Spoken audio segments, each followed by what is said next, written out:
Hello YouTube, it's Under to the Max here, and it is NFL Draft Day, Round 1. Obviously, it's going to look a little bit different this year, because Las Vegas was supposed to host the draft, being that the Raiders will be playing in Vegas this season.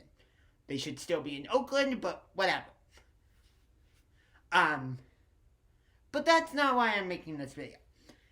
Now, I've seen a lot of mock drafts and people trying to predict who's going to get draft who and who's going to trade up and draft a certain quarterback. Now, I'm going to do a little bit of that in this video, but I'm not going to do a full mock draft. So, this is going to work a little bit differently. So just stay with me, alright?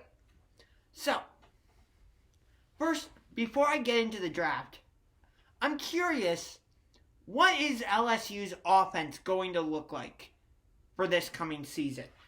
Because LSU is coming off of a magical season. They beat 7 top 10 teams, including winning at Texas in week 2, beating Florida, unfortunately, at home, a week after Florida beat Auburn. College Game Day was actually at both of those games. They went to Alabama and beat the Crimson Tide. They just rolled over Oklahoma. And of course, they beat the Clemson Tigers. Again, I don't know why they're both called the Tigers, but that's a different video for a different day. But LSU had Ed Orgeron as their head coach, Joe Brady, offensive coordinator, Steve Emmonsminger, offensive coordinator, and Joe Burrow as their starting quarterback. Now, going into this season, they're only going to have Ed Orgeron and Steve Emmonsminger. That's because Joe Burrow is going to be drafted number 1 overall tonight by the Cincinnati Bengals.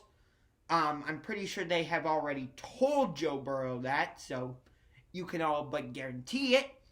And Joe Brady went to Carolina to be the Panthers' offensive coordinator. So, is LSU still going to have that same potent offense?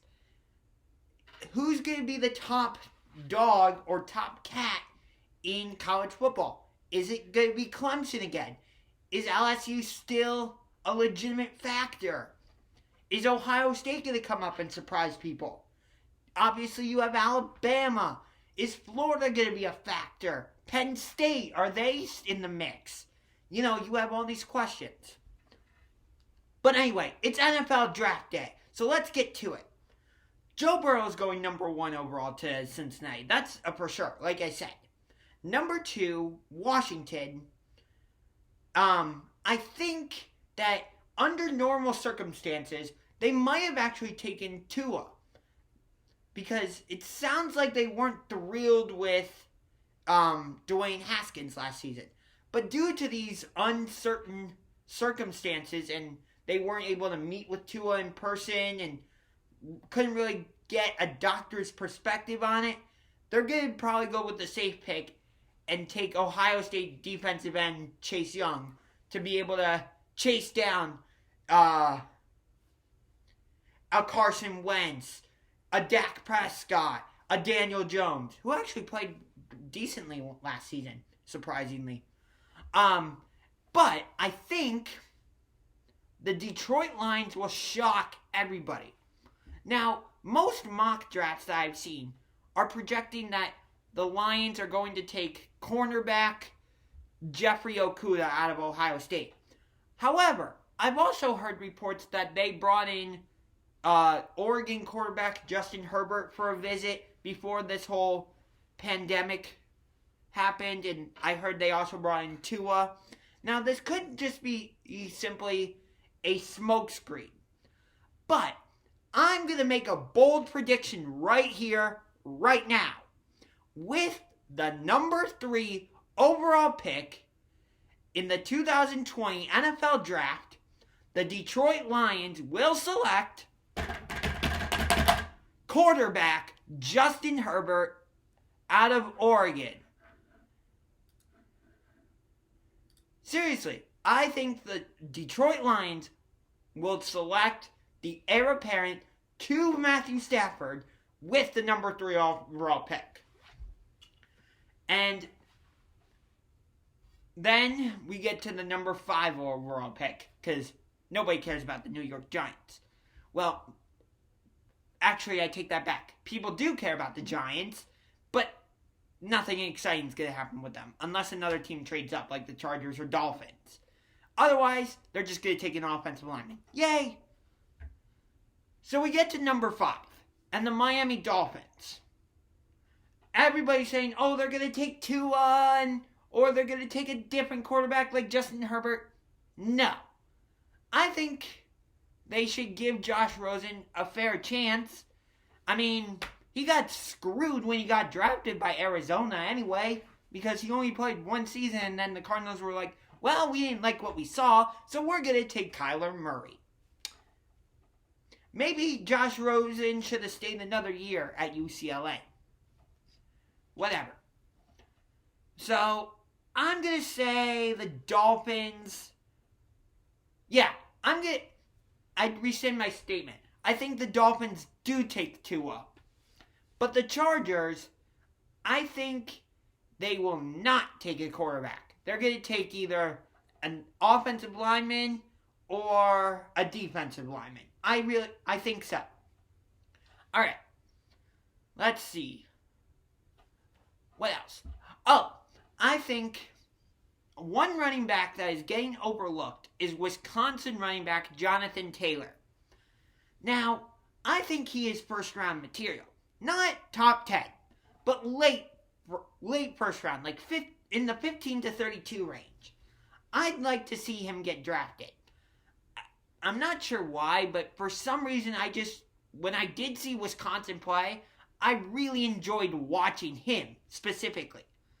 Because he's such a physical running back, is able to hit the hole, and once he finds a hole, good luck catching him, and good luck bringing him down. Because he's got a good mix of speed and physicality. I mean, some of his runs against the Michigan Wolverines were amazing. Then again, people seem to be able to run on Michigan whenever they wanted. Because Michigan's defense just stunk last season.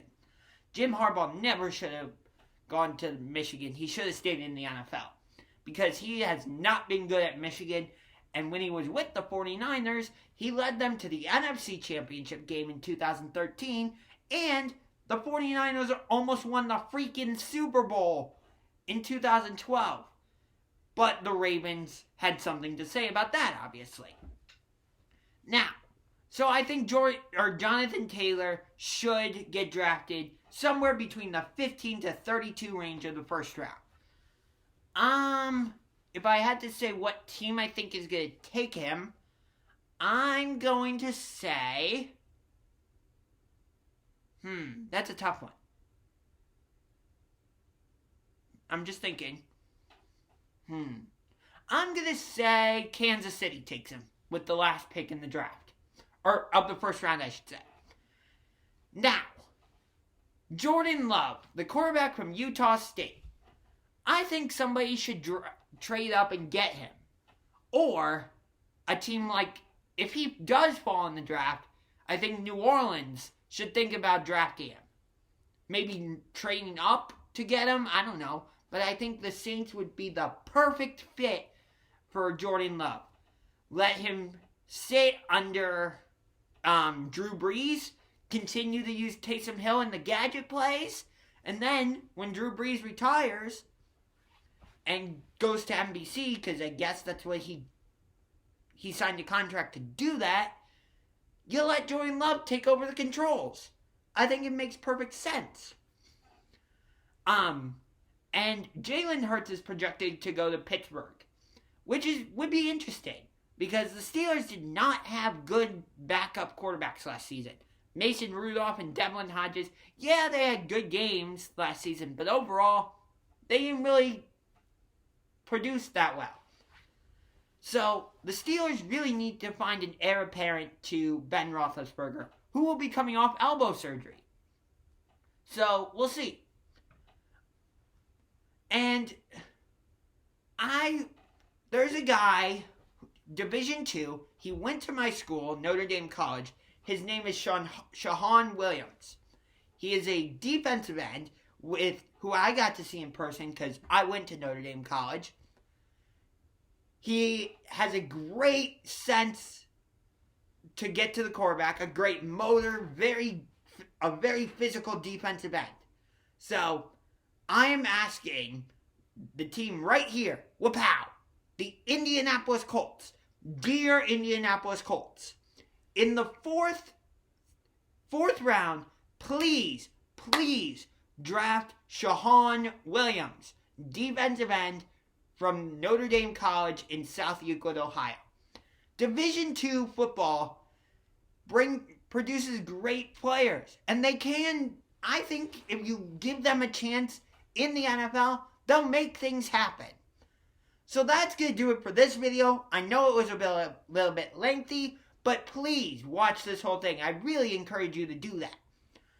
So until next time, this is Unger to the Max, signing off with a salute to you, and enjoy the draft. By the way, the Browns will draft an offensive lineman, so don't expect any fireworks.